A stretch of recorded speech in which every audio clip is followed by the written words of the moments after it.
Olá, a graça e a paz do Senhor Jesus Cristo. Estamos de volta com mais um momento de fé.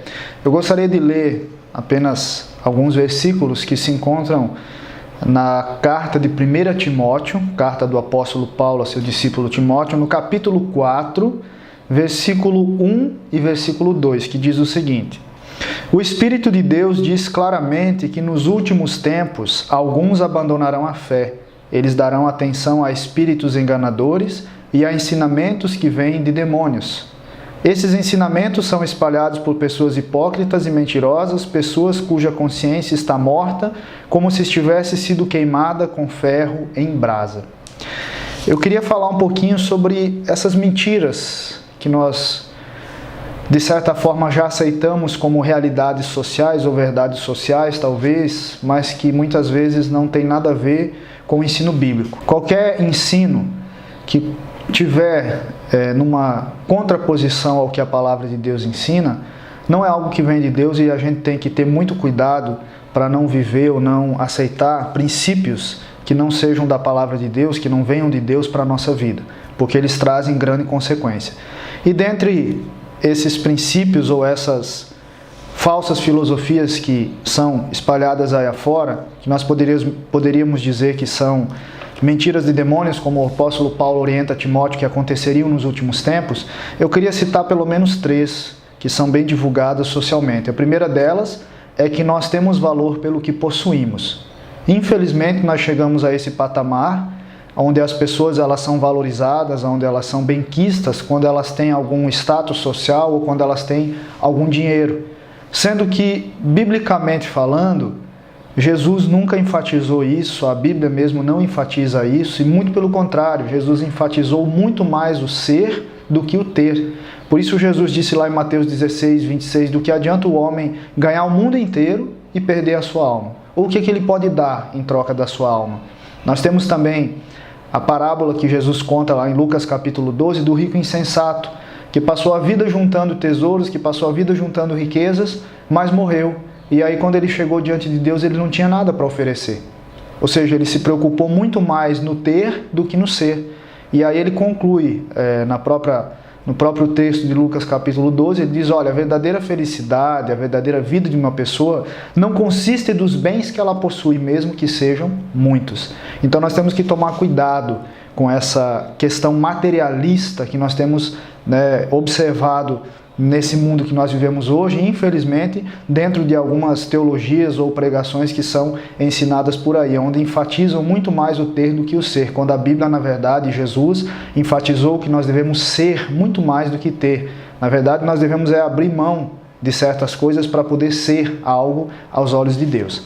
Segunda questão interessante, que também hoje é bem corrente na sociedade, é que nós somos felizes se nós concretizarmos todos os nossos sonhos. E aí é que a gente vê tantas pessoas frustradas hoje, porque na verdade muitas pessoas acabam construindo sonhos e metas como se fosse um conto de fadas. Nós sabemos sim que nós temos que lutar por sonhos, objetivos, metas na vida, isso é bem bacana, mas temos que lembrar que a nossa felicidade não deve depender disso. Eu posso realizar meus sonhos, eu posso realizar meus planos, meus propósitos, meus objetivos, e por um acaso, se isso não acontecer, eu não vou ficar frustrado. Por quê? Porque a minha felicidade não vem disso. E a Bíblia nos ensina que a verdadeira felicidade de um ser humano, ela vem de um relacionamento e uma vida com Deus. Quando nós nos aproximamos de Deus, é que nós encontramos a verdadeira felicidade. É por isso que Jesus, quando ele está recitando o Sermão do Monte, e ele inicia o Sermão do Monte, ele começa com as bem-aventuranças. E ali nas bem-aventuranças nós percebemos, quando ele fala bem-aventurados, que é a tradução da palavra makarios, que também pode ser entendida como mais do que feliz, a gente vai perceber que a pessoa que é mais do que feliz ou bem-aventurada não é a pessoa que realiza os seus sonhos, mas é a pessoa que pacifica, é a pessoa mansa de coração, é a pessoa que reconhece a sua necessidade de Deus, é a pessoa que tem uma vida e um relacionamento com o seu Criador.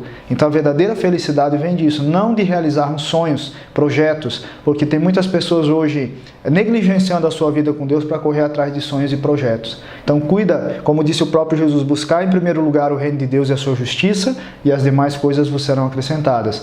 Pode lutar por sonhos, pode lutar por seus objetivos, suas metas, suas conquistas, maravilhoso, mas lembre que isso não vai satisfazer o seu coração, só Deus pode satisfazer. E terceiro, que é um problema também muito difundido hoje na nossa sociedade, é que o pecado ele é maravilhoso e que não há nada demais, né? Ceder um pouco às vezes, né? Porque afinal das contas a carne é fraca, é o que a gente ouve muitas pessoas falar. Só que a realidade que a Bíblia descreve a respeito do pecado não é que o pecado é algo bom, é algo maravilhoso, é algo divertido de se cultivar na nossa vida. Lá em Romanos capítulo 5, versículo 12, o apóstolo Paulo diz que por meio de um homem, a saber Adão, o pecado entrou no mundo e com o pecado veio a morte. E lá em Romanos capítulo 6, versículo 23, o apóstolo Paulo diz que o salário do pecado é a morte, mas o dom gratuito de Jesus Cristo para nós é a vida eterna. Então o pecado não é uma brincadeira. Por mais que ele seja prazeroso à carne, ele pode até dar prazer à carne, mas ele mata o nosso espírito. Ele impede a nossa comunhão com Deus, ele danifica as nossas raízes espirituais que deviam estar sendo cravadas em Deus para a gente ter uma vida espiritual saudável. Então o pecado na Bíblia nunca ele é tratado com leviandade, ele nunca é tratado como uma brincadeira, ele nunca é tratado como algo pesaroso, mas como morte, algo horrível, terrível. Porque na verdade é o pecado que nos distancia de Deus. Quanto mais você se aproxima do pecado, mais distante de Deus você fica. Quanto mais distante de Deus você fica, aliás, quanto mais próximo de Deus você fica, mais distante você vai ficar do pecado.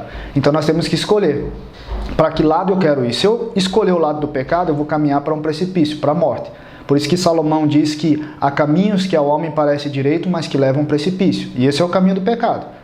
Agora, se você caminhar em direção a Deus, você vai caminhar em direção à vida. Então faça escolhas sábias. Lembre que você não tem valor pelaquilo que você possui, mas pelo que você é. Deus te criou e você é uma criatura maravilhosa aos olhos de Deus. E também lembre que a nossa felicidade não depende de realizações pessoais e de sonhos, mas depende da nossa comunhão e da nossa vida com Deus. E terceiro, lembre que o pecado não é brincadeira e nem um pouco maravilhoso. O pecado conduz à morte. Nós temos que nos afastar do pecado e nos aproximar de Deus para uma vida eterna. Que Deus nos abençoe e até o nosso próximo encontro, Momento de Fé.